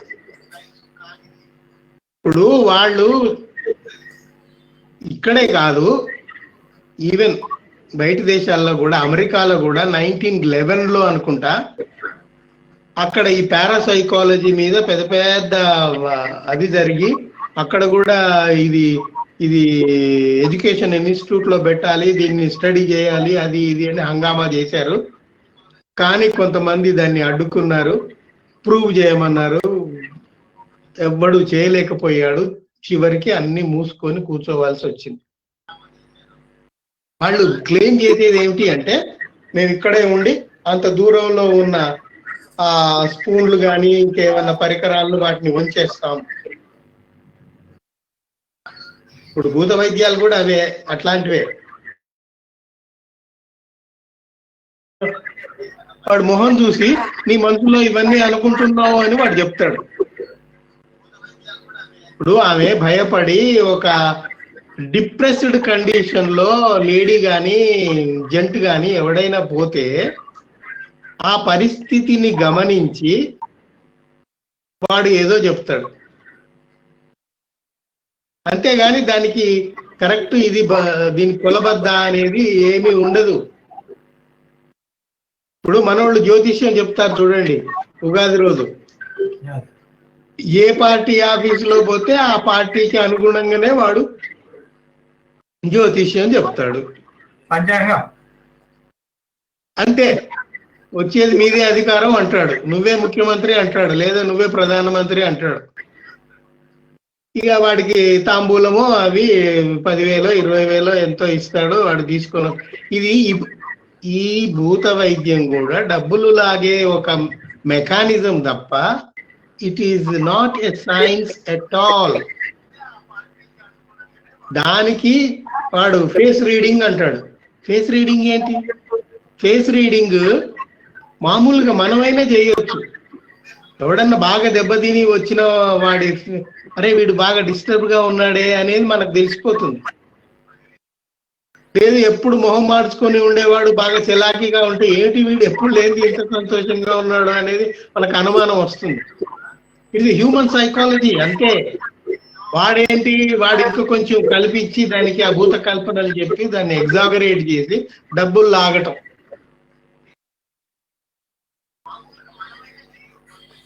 ఓకే సార్, ఇంకో ప్రశ్న. ఒక 2 ఏళ్ల క్రితమో 3 ఏళ్ల క్రితమో బెంగళూరులో ఈ శాస్త్రవేత్తలంతా సమావేశమై ఆ రోజు ప్రధానమంత్రి చేసినటువంటి ప్రకటనలు, వినాయకుడిని శివుడు సృష్టించిన రోజే ప్లాస్టిక్ సర్జరీ ఉంది, తర్వాత ఇటువంటి కొన్ని ప్రకటనలు వచ్చాయి.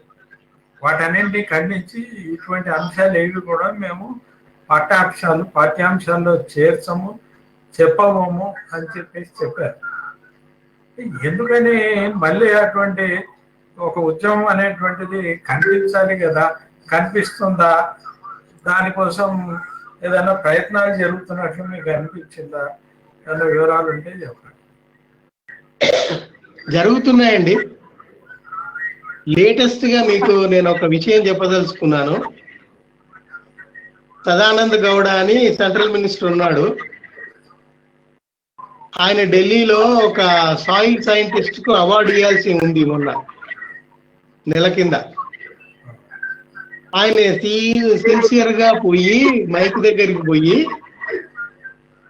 అక్కడ లక్షల మంది రైతులు, ఆయన అగ్రికల్చరల్ సైంటిస్ట్, సాయిల్ సైంటిస్ట్, అక్కడ అంత లక్షల మంది ఆందోళన పడుతుంటే మీ ప్రభుత్వం ఏమీ చేయట్లేదు, ఈ సందర్భంలో మీరేదో అవార్డు ఇస్తారు అంటే నేను ఎట్లా తీసుకుంటాను, నేను స్వీకరించటం లేదు అని మొత్తం లాస్ట్ మినిట్ లో ప్రకటించి సభికులకు నమస్కారం పెట్టి దిగిపోయాడు. అంటే సైంటిస్టుల పరిస్థితి ఏంటి అంటే, మామూలు ఉద్యోగుల్లాగా ఎప్పుడు రోడ్ల మీద కనబడరు వీళ్ళు.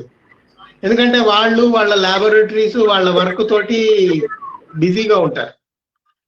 ఇంకొకటి ఏంటంటే వీళ్ళకు ఇప్పుడు మనలాగా ఒక ఉద్యమం వచ్చిందంటే మన వాళ్ళందరూ వచ్చే, ట్రేడ్ యూనియన్ అది ఉందనుకోండి, తక్కువని వచ్చేస్తారు. అట్లాంటి ఆర్గనైజేషను సైంటిస్టులకు లేదు. అయినా కూడా ఇట్లాంటి విపత్కరమైన సమయాలు ఎప్పుడు వచ్చినా కూడా వాళ్ళు రెస్పాండ్ ఇస్తున్నారు. ఉదాహరణకు చెప్తాను, కల్బుర్గిని చంపినప్పుడు కానీ, దబోల్కర్ ను హత్య చేసినప్పుడు కానీ, గౌరీ లంకేష్ని చేసినప్పుడు కానీ 250 మంది సైంటిస్టులు వాళ్ళు వినతి పత్రం పంపారు. రాష్ట్రపతికి పంపారు, ప్రైమ్ మినిస్టర్ కి పంపారు. సరే, అవి చెత్తబుట్టలో పడ్డాయి. ఇంతవరకు వాళ్ళు హత్య చేసిన వాడు ఎవడు అనేది బయటికి రాలేదు, అది వేరే విషయం. కానీ వాళ్ళు ఏదైతే రెస్పాండ్ కావాలో రెస్పాండ్ అవుతూనే ఉన్నారు. అయితే అందులో కూడా సైంటిస్టులో కూడా మూర్ఖులు ఉన్న వాళ్ళు కూడా ఉన్నారు, అది కూడా నేను ఒప్పుకుంటాను. రాకెట్ మోడల్ తీసుకుపోయి దేవాలయం వాళ్ళు కూడా ఉన్నారు. ఎందుకు అంటే వాడు శాస్త్రజ్ఞుడిగా ఎదిగాడు, కానీ మానసికంగా వాడి కుటుంబ నేపథ్యంలో నుంచి వచ్చిన దాన్ని వదిలించుకోలేక, ఎందుకంటే డాక్టర్లు చూస్తాం మంచి ఎఫిషియెంట్ సర్జన్స్, ఇగో చేతికి ఈ కాశీ దండలు కట్టుకొని మెదడులో సాయిబాబాలు గొలుసులు వేసుకొని తిరుగుతుంటారు. వాళ్ళు మంచోళ్లే, they are serving like anything. కానీ ఆ భావనలోంచి బయటపడి ధైర్యంగా మాట్లాడగలిగే శక్తి కోల్పోతున్నారు. దాన్ని మనం తీసుకురావాలి. నేను చెప్పేది చివరికి ఏంటంటే, వైజ్ఞానిక స్పృహ అనేది రోడ్డు మీద ఛాయ్ అమ్ముకునే వాడికి ఎంత అవసరమో రాకెట్ సైంటిస్ట్ కూడా అవసరము, డాక్టర్కి ఎంత అవసరమో ఆ ప్రాజెక్టులు కట్టే ఇంజనీర్కి కూడా అంతే అవసరము. వైజ్ఞానిక స్పృహ లేనందువల్లనే దేశం వెనకబడి పోతుంది. నిన్ననే ఆ వ్యాక్సిన్లు మన వాళ్ళు బయోటెక్ వాళ్ళు, భారత్ బయోటెక్ వాళ్ళును సీరం ఇన్స్టిట్యూట్ వాళ్ళు వ్యాక్సిన్లు ఓకే అయ్యాయి అనగానే మన దేశ ప్రధాని హ్యుమానిటీని రక్షించడానికి మా భారతదేశం ముందుకొచ్చింది అని చెప్పాడు. అప్పుడు హ్యుమానిటీ గుర్తొచ్చింది ఆయనకు. ఇక్కడ జరుగుతున్న ఈ అల్లకల్లోలు ఇందులో హ్యుమానిటీ ఆయనకు కనబడలే, అక్కడ హ్యుమానిటీ కనబడ్డది. నీ హ్యుమానిటీ ఎంతవరకు? నీ వ్యాక్సిన్ 70% ఎఫిషియంట్ అని వచ్చింది రిజల్ట్. మరి ఆక్స్ఫర్డ్ వ్యాక్సిన్ 95, 92 దగ్గర ఉన్న ఇతర వ్యాక్సిన్లు ఉన్నాయి. ఇప్పుడు ఏది రిలయబుల్? సరే, అదంతా వేరే విషయం. నేను చెప్పేది ఏంటంటే, జనాల్ని వాడుకోవడానికి హ్యుమానిటీ అని వాడతారు. నేను అనేది అది కాదు. బేసిక్ గా మనం మనుషులము, వీఆర్ హ్యూమన్ బీయింగ్స్. మనుషుల్లాగా ఆలోచిద్దాము, మానవత్వాన్ని రక్షించుకుందాము, మానవీయ విలువల్ని ఈ వేళలా చెప్తూనే ఉన్నాం. అది ముఖ్యం. ఇది వీళ్ళకే అవసరము అనేది కాదు, ప్రతి వారికి అవసరమైంది ఏమిటి అంటే, నేనైతే వైజ్ఞానిక స్పృహనే అవసరము. దానివల్లనే మనం భవిష్యత్తులోకి ప్రగతిశీల భావజాలంతో ముందుకు పోతాము. అది లేనందువల్లనే వెనకబడి ఉంటున్నాము. ఓకే సార్, ఇప్పుడు వచ్చినటువంటి సౌకర్యాల్ని ఉపయోగించుకుంటున్నాం మనము, మన తరము. కానీ ఆ సౌకర్యాల్లో ఇప్పుడు టీవీ ఉంటే రోజుకి ఒక 3-4 గంటలైనా ఈ యంత్రాల గురించి, హనుమంతుడి యంత్రము, లక్ష్మీ యంత్రము, ఇటువంటి వాటి గురించి అరగంట చొప్పున వస్తుంటాయి. కింద ఇది అడ్వర్టైజ్మెంట్, మాకు సంబంధం లేదు అనేటువంటి ఒక చిన్న ప్రకటన వస్తుంటుంది. వీటిని అనుమతించవచ్చా? ఇది శాస్త్ర విజ్ఞానానికి పూర్తి విరుద్ధమైనటువంటివి కదా అనేటువంటిది ఒక ప్రశ్న. శాస్త్రం దాకా అక్కర్లేదండి, మనం రాజ్యాంగబద్ధంగా ఉండాలి కదా. మన రాజ్యాంగంలోనే రాసుకొని ఉన్నాం 51A. దానికి విఘాతం కలిగించే ఏ కార్యక్రమమైనా స్టాప్ చేయాలి. అది ఎవరి పని? పరిపాలకుల పని. అది స్టేట్ గవర్నమెంట్ కావచ్చు, సెంట్రల్ గవర్నమెంట్ కావచ్చు. మీకు తెలంగాణలోనే ఒక విషయం చెప్పదలుచుకున్నాను, సందర్భం వచ్చింది కాబట్టి. ప్రభుత్వ వాస్తు అధికారి బోర్డు ఉంది. వాస్తు అధికారి ఏమిటి అండి? మూసేయండి, ఇంజనీరింగ్ కాలేజీలో మూసి వాళ్ళనే పెట్టుకోండి. ఇప్పుడు ఎట్లా అనుమతిస్తున్నారు అంటే, ఇప్పుడు వాడు ఎక్కడ పైన కూర్చున్న వాడికి మెదడు లేదు, బుద్ధి లేదు, జ్ఞానం లేదు. ఇప్పుడు పదవికి రావటానికి కారణాలు వేరు, వాడు తీసుకునే నిర్ణయాల వెనుక ఉండే వాడి పరిజ్ఞానం వేరు.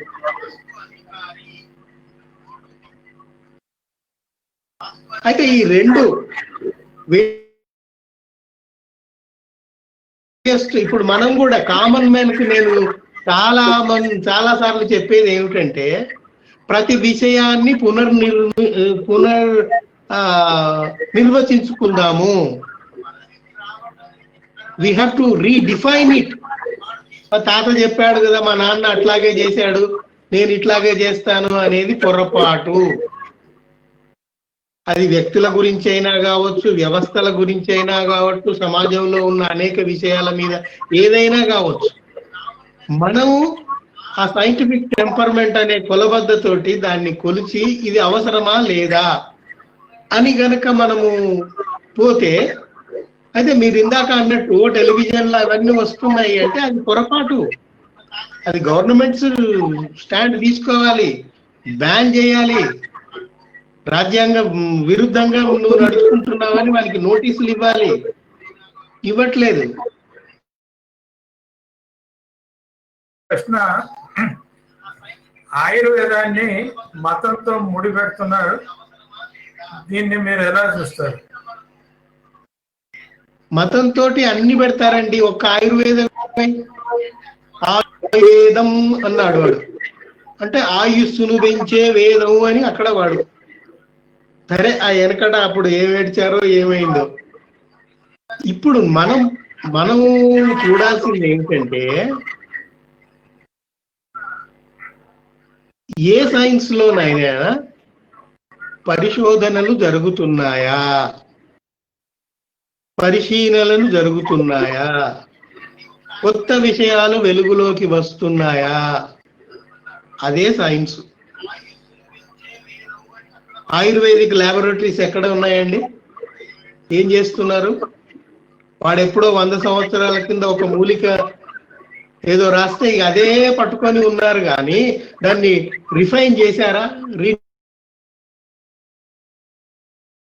తేవట్లేదు.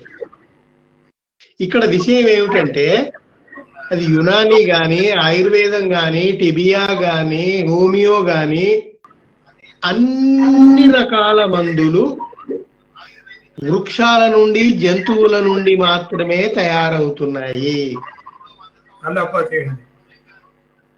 అలోపతి కూడా వృక్ష products, plant products and animal products తో మాత్రమే తయారవుతున్నాయి. అలోపతి ఎందుకు అంటే, దాన్ని ఇంక్రీజ్ చేయడానికి, ఎఫిషియన్సీ పెంచడానికి అందులో కొంత కెమికల్స్ కూడా కలుపుతున్నారు. ఆ కెమికల్ రియాక్షన్ వల్ల అది ఇమీడియట్ రిలీఫ్ ఇస్తుంది. ఆ ఇమీడియట్ రిలీఫ్ వల్ల అది ఎక్కువ పాపులర్ అయ్యింది. అందువల్ల ఇంకొక విషయం మీకు ఇక్కడ గమనించాల్సింది ఏంటో, ఉట్టి ఆయుర్వేదమే కాదు, ప్రతి దాన్ని మతానికి లింక్ చేస్తారండి. ప్రతి దాన్ని, సంగీతాన్ని మతానికి లింక్ చేశారు, సాహిత్యాన్ని మతానికి లింక్ చేశారు. ఏదో ఈ 40-50 ఏళ్లుగా ఆ లింక్ దిగిపోయి సాహిత్యం ప్రగతిశీల భావాలతో కొంత వస్తుంది, అది వేరే విషయం. అంతకుముందు ఉన్న మన సాహిత్యం అంతా అదే కదా, అంత మతంతో సంబంధం ఉన్నదే కదా. ఇప్పటికీ పాఠ్యాంశాల్లో భాష నేర్చుకోవాలంటే మన పాఠ్యాంశాల్లో కావ్యాలు, పురాణాలే కదా ఉన్నది. అదే నేను అనేది అదే, we have to redefine it. మన సమాజానికి తగ్గట్టుగా మనం రూపకల్పన చేసుకుంటూ రావాలి. మనలాంటి వాళ్ళము స్తబ్దుగా ఉండేసరికి ఏమైపోతుంది, అవతలి వాడికి దోచింది వాడు పెడుతున్నాడు, వాడి పబ్బం వాడు గడుపుకుంటున్నాడు. ఎందుకంటే అల్టిమేట్ గా ఈ రాజ్యాంగాన్ని పక్కన పెట్టి మనువాదాన్ని తీసుకురావాలి. నేను అనేది ఏంటంటే, స్త్రీలను ముఖ్యంగా ఇంత టార్చర్ చేసిన ఆ మనువాదాన్ని తగలబెట్టిన అంబేద్కర్ ను గుర్తు చేసుకొని స్త్రీలందరూ ముందుకు రావాలి. నేను ఒకటే చెప్తున్నాను, ఫెమినిజం అని మగవాళ్ళ మీద పడి ఏడవటం కాదండి. మీరు ఇంకొంచెం వెనక్కి పోయి ఆ మనువాదంలో ఏముందో చదువుకొని వాటిని అక్కడి నుంచి తీసుకుంటురా అండి. ఇప్పటికీ అర్బన్ సొసైటీస్ లో జెంట్స్ లో కూడా చాలా పరివర్తన వచ్చింది, మార్పు వచ్చింది, అవగాహన పెరిగింది. కానీ ఊళ్ళల్లో పెరగలేదు. అందువల్ల వాళ్ళ దగ్గరికి మనం పోయి చెప్పాల్సిన అవసరం ఉంది. సో అల్టిమేట్ గా ఇదే, సైంటిఫిక్ టెంపర్మెంట్ ఎక్కడైతే ప్రివేల్ అవుతుందో అక్కడ సొసైటీ ముందుకు పోతుంది, భవిష్యత్తు బాగుంటుంది. ఒక 50 ఏళ్ల క్రితము ఆ గుండమ్మ కథ సినిమాలో లేచింది మహిళా లోకం అని పాట రాస్తారు. ఇదేదో మహిళల్ని విమర్శించినట్టుగా ఉంది అనేటువంటి వాదన కూడా ఉంది. కానీ అందులో మహిళలు ప్రగతి ఏమిటి అనేటువంటి విషయాన్ని చెప్పారు. మరి ఇప్పుడు గాడిదలతో పోలుస్తున్నా కూడా ఎందుకని అంత స్పందన రావట్లేదు? మనం ముందుకెళ్తున్నామా, వెనక్కి వెళ్తున్నామా?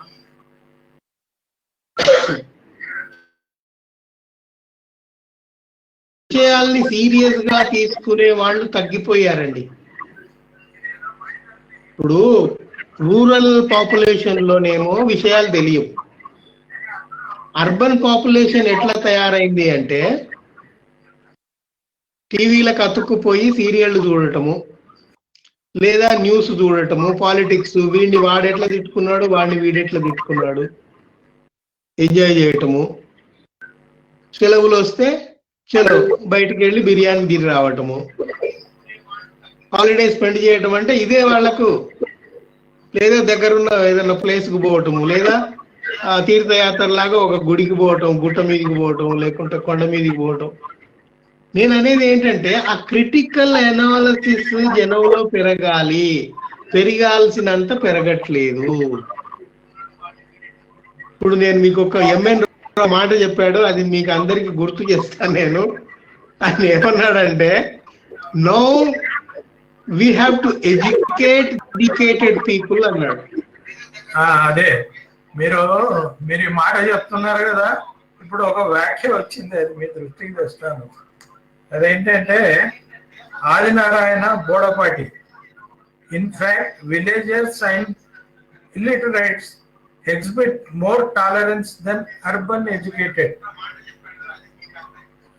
ఆది నారాయణ గారు చెప్తున్నారు.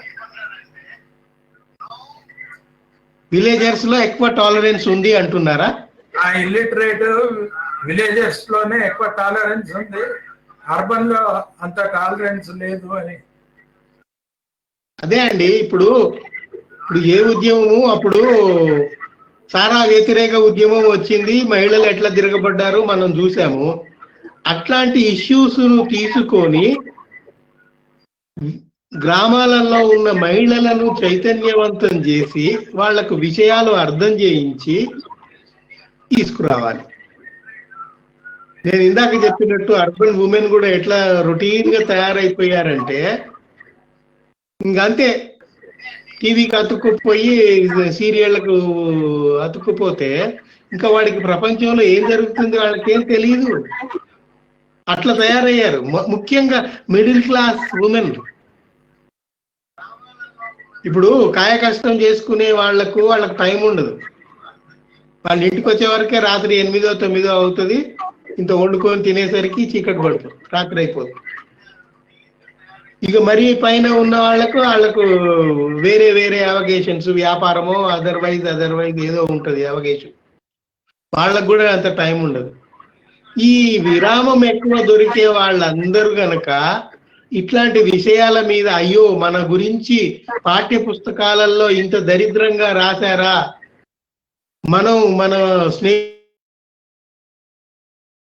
మనం ఇట్లాంటివి చర్చిద్దాము అనే స్పృహ వాళ్ళకు రావాలి. ఆ చైతన్యం మహిళల్లో వస్తే గనక సమాజంలో దానంతట అదే మార్పు వస్తుంది. ఇప్పుడు ఒక పెద్ద ఆయన చెప్పాడు, ఒక పురుషుడే, ఒక స్త్రీ అంటే ఒక కుటుంబం అన్నాడు. ఒక స్త్రీ అంటే ఒక కుటుంబం. అందువల్ల మార్పు స్త్రీలలో వస్తే గనక, కుటుంబంలో వస్తే గనక సమాజంలో దానంతట అదే వస్తుంది. ఇప్పుడు మన దగ్గర జరుగుతున్న పొరపాటు ఏమిటంటే, ఇప్పుడు మనం మీటింగ్ పెట్టుకున్నాం అనుకోండి, సాహిత్య సభలో ఏదో పెట్టుకున్నాం అనుకోండి, మగవాళ్లే మొత్తం 50 మందో 100 మందో జమ అవుతారు, మాట్లాడుకుంటూ వెళ్ళిపోతాం. There is no participation. ఒకరో ఇద్దరో ఉంటే ఉంటారు ఓ మూలకు. అది పోవాలి. ఈక్వల్ పార్టిసిపేషన్ ఉండాలి ప్రతి సభలో కానీ ప్రతి దాంట్లో కానీ. అప్పుడు కానీ ఈ విషయాలు వాళ్ళ దగ్గరికి పోవు.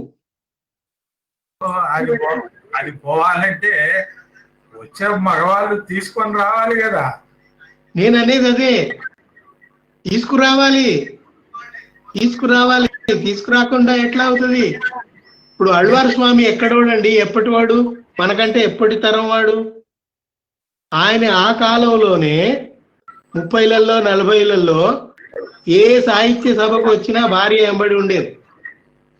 అట్లా వాళ్ళు ఒకరికొకరు ఎంబడి పడి కొన్ని ఉద్యమాలలో పనిచేశారు. ఇప్పుడు ఆ అవేర్నెస్ కుటుంబాలలో రావాలి అంటే స్త్రీలలో మహిళల్లో రావాలి, బాలికల్లో రావాలి. బాలికల్లో చిన్నప్పుడే వస్తే గనక, నేను ఎప్పుడన్నా ఉమెన్స్ కాలేజీ వాళ్ళు పిలిస్తే కనుక ఇదే చెప్తా. నాకు ఎందుకు సంతోషం ఉంది అంటే, ఇప్పుడు పోరగాళ్ళకి చెప్పినా అది సగం వింటారు, సగం మర్చిపోతారు. కానీ అమ్మ మీలా కాదు, మీరు విని దీన్ని వదిలేయకండి, దీన్ని ప్రాక్టీస్ లో పెట్టండి అని చెప్తుంటారు. ఆదినారాయణ గారు ఒక కామెంట్ పంపారు. Yes sir, unfortunately the present education system is totally failed in developing scientific temper. ఇది ఒక వ్యాఖ్య. ఇంకొక భాస్కర్ రెడ్డి గారు ఒకటి పెట్టారు. Literate idiocy is prevailing in the society. They are strumbling block for the progress. అవును. సో దెర్ ఇస్ చాలా ఈ కొంతమంది సూపర్ అని, ఇది చాలా ఇన్ఫర్మేటివ్ గా ఉందని నమస్కారాలు చెప్తూ చాలా మంది వాళ్ళ అభిప్రాయాన్ని వ్యక్తం చేశారు. ఒక ఆయన వాస్తు భూత వైద్యం విశ్వవిద్యాలయం మీద కోర్సులు పెట్టినప్పుడు పాపం సీమోర్ అని ఉంది, కానీ మళ్ళీ అదేదో లైన్ ఫెయిల్ అయిందేమో, టోటల్ ప్రశ్న రాలేదు. కానీ ఆయన ఆవేదన ఏంటంటే, మరి ఇటువంటివన్నీ పెడుతూ పోతే ఎట్లా, సొసైటీ ఏం చేయాలి అన్నది బహుశా ఆయన ప్రశ్న అని నేను అనుకుంటున్నాను. ఇప్పుడు జనరల్ పబ్లిక్ లో అవేర్నెస్ పెరిగితే ఇట్లాంటి కోర్సులు వచ్చే అవకాశం లేదు. తిరగబడతారు కదండి, తిరగబడతారు. ఇంకొక చివరనే ఒక విషయం చెప్పదలుచుకున్నా. ఇప్పుడు ఎడ్యుకేషన్ సిస్టమ్ అట్లా ఉంది, మనం ఏం చేస్తాము అని ఒక నిరాసక్తతో ఉండకుండా, ఇది ప్రతివాడి బాధ్యత, నేనేం చేస్తున్నాను ఈ సొసైటీకి అని ప్రతి వాళ్ళు వాళ్లకు దోచింది వాళ్ళు వాళ్ళ పరిధిలో వాళ్ళు చేసుకుంటూ పోతే సైంటిఫిక్ స్పిరిట్ జనంలో పెరుగుతుంది. నువ్వు ఉన్నావు, మీ ఇంటికి 2 పని వాళ్ళు ఉంటారు, డ్రైవర్ ఉంటాడు, ఎవడన్నా ఉన్నాడు అనుకోండి, వాళ్ళని ఎడ్యుకేట్ చెయ్యి, పరిధిలో నువ్వు చెయ్యి. ఇంకా కొంచెం ఉత్సాహం ఉంది, నీ కాలనీలో చెయ్యి, సాయంత్రాలు పోయి కూర్చొని వాళ్ళందరితో మాట్లాడు. ఇట్లా నేను అనేది ఏంటంటే, ఆ ఇంటరాక్షన్ లేకుండా. ఇంకొక విషయం, ఇది చాలా ముఖ్యమైన విషయం. ఇప్పుడు లాక్డౌన్ వచ్చింది, కోవిడ్ వల్ల అందరూ ఇళ్లలో జూమ్ మీటింగ్ల అప్పుడప్పుడన్నా ఇట్లా కలుసుకొని మాట్లాడుకునే అవకాశాలు దొరుకుతున్నాయి. ఇదంతా బాగానే ఉంది, ఇట్స్ ఆల్ ఫైన్. కానీ ఇంటర్నెట్ లేక, రేడియో టెలివిజన్ లేక, రిమోట్ విలేజెస్ లో ఉండి ఏ సమాచారం లేని వాళ్ళు లక్షల మంది ఉన్నారు కదా. వాళ్ళ దగ్గరికి ఎవరు పోవాలి? ఆ దరిదాపుల్లో పట్టణాలలో చిన్న చిన్న టౌన్స్ లో ఉన్న వాళ్ళు ఆదివారమో శనివారమో చూసుకొని వెళ్ళి ఉంటది. అందులో 20 మంది పిల్లల్ని కూర్చోబెట్టి వాళ్ళకు కొన్ని విషయాలు చెప్పి, ఎందుకంటే ఎడ్యుకేషన్ సిస్టమ్ లో క్లాస్ రూమ్ లో సైంటిఫిక్ టెంపర్మెంట్ వచ్చే అవకాశాలు లేవు, సిలబస్ లో ఎక్కడా లేదు. మరి ఎట్లా వదిలేద్దామా? మనలాగా కొంత బాధ్యత తీసుకున్న వాళ్ళన్నా గంటలన్నా స్పెండ్ చేసి వాళ్ళతోటి, ఎందుకు పిల్లలు అనే ఎందుకు అంటున్నా అంటే, ఇప్పుడు గనక మీరు 5 నుంచి 10వ తరగతి చదివే పిల్లలలో కొన్ని బీజాలు నాటితే ఇంకొక 5 ఏళ్లలో వాళ్ళు నీకు తయారై వస్తారు మంచి పౌరులుగా. ఇప్పుడు 70-80 ఏళ్ళు వచ్చిన వాళ్ళని పట్టుకొని పాకులాడాల్సిన పనే లేదు. వాళ్ళ లైఫ్ అయిపోయింది. వాళ్ళ గురించి పట్టించుకోకండి. Concentrate on youngsters. ముఖ్యంగా ఆడపిల్లల మీద పట్టించుకోండి. వాళ్ళకు విషయాలు తెలియజేయండి. దానివల్ల ఏంటంటే, ఇప్పుడు ఎవడు ఏమి చేయట్లేగా సార్ అని మనమే నిరాసక్తతతోటి ఉంటే ఇంకా మనం ఏమి చేయలేము. సరే, నా వంతు ఇంత మాత్రమే, నేను ఇది చేయగలను అని ఎవడికి వాడు అనుకొని ముందుకు పోతే కొంతలో కొంత అన్న పని అవుతుంది కదా. సో ఈ రకంగా నచ్చిన వాళ్లకు, నచ్చని వాళ్లకు, చూసిన వాళ్ళకు, చూడని వాళ్లకు అందరికీ నా కృతజ్ఞతలు తెలియజేస్తున్నాను. ఇట్స్ ఏ ఫ్యాంటాస్టిక్ టైం, చాలా వాల్యుబుల్ టైం నా మిత్రులందరితో నేను కలిసి మాట్లాడడానికి. అయితే చాలా విషయాలు నేను మన నవ తెలంగాణలో రాస్తున్న వ్యాసాలలో చాలా డీల్ చేస్తూనే ఉన్నాను, వీలైనప్పుడల్లా చేస్తూనే ఉన్నాను, చెప్తూ ఉన్నాను. ఎందుకు అంటే 10 సార్లు చెప్తే ఒక్కసారన్నా మెదడుకి ఎక్కుతుందేమో అని నా ప్రయత్నంలో నేను ఉన్నాను. అయితే దానికి తగినట్టుగా ఫాలోయర్స్, రీడర్స్ కూడా బాగానే ఉన్నారు, పెరుగుతున్నారు రోజు రోజుకు. సో ఇట్స్ ఓకే, ఇదొక ప్రయాణం నడుస్తోంది. ఓకే సార్, ఇప్పుడు ఈ భూత వైద్యం మీద కూడా ఇంకేమైనా డీటెయిల్స్ వస్తే మళ్ళీ ఒక వ్యాసం రాయండి మీరు. వాళ్ళు తప్పకుండా ఏం చెప్తున్నారు? తప్పకుండా తెప్పించుకుంటాను నేను, విషయాలు ఏంటో మీకు తెప్పించుకొని అదే మీకు తప్పకుండా చూసినటువంటి వాళ్ళందరికీ కూడా ధన్యవాదాలు తెలియజేస్తూ ఈ కార్యక్రమాన్ని ఇంతటితో ముగిద్దాము. ఎందుకంటే దాదాపు 1:40 నిమిషాలు ఈ కార్యక్రమం నడిచింది. Thank you very much. అందరికీ నమస్కారం.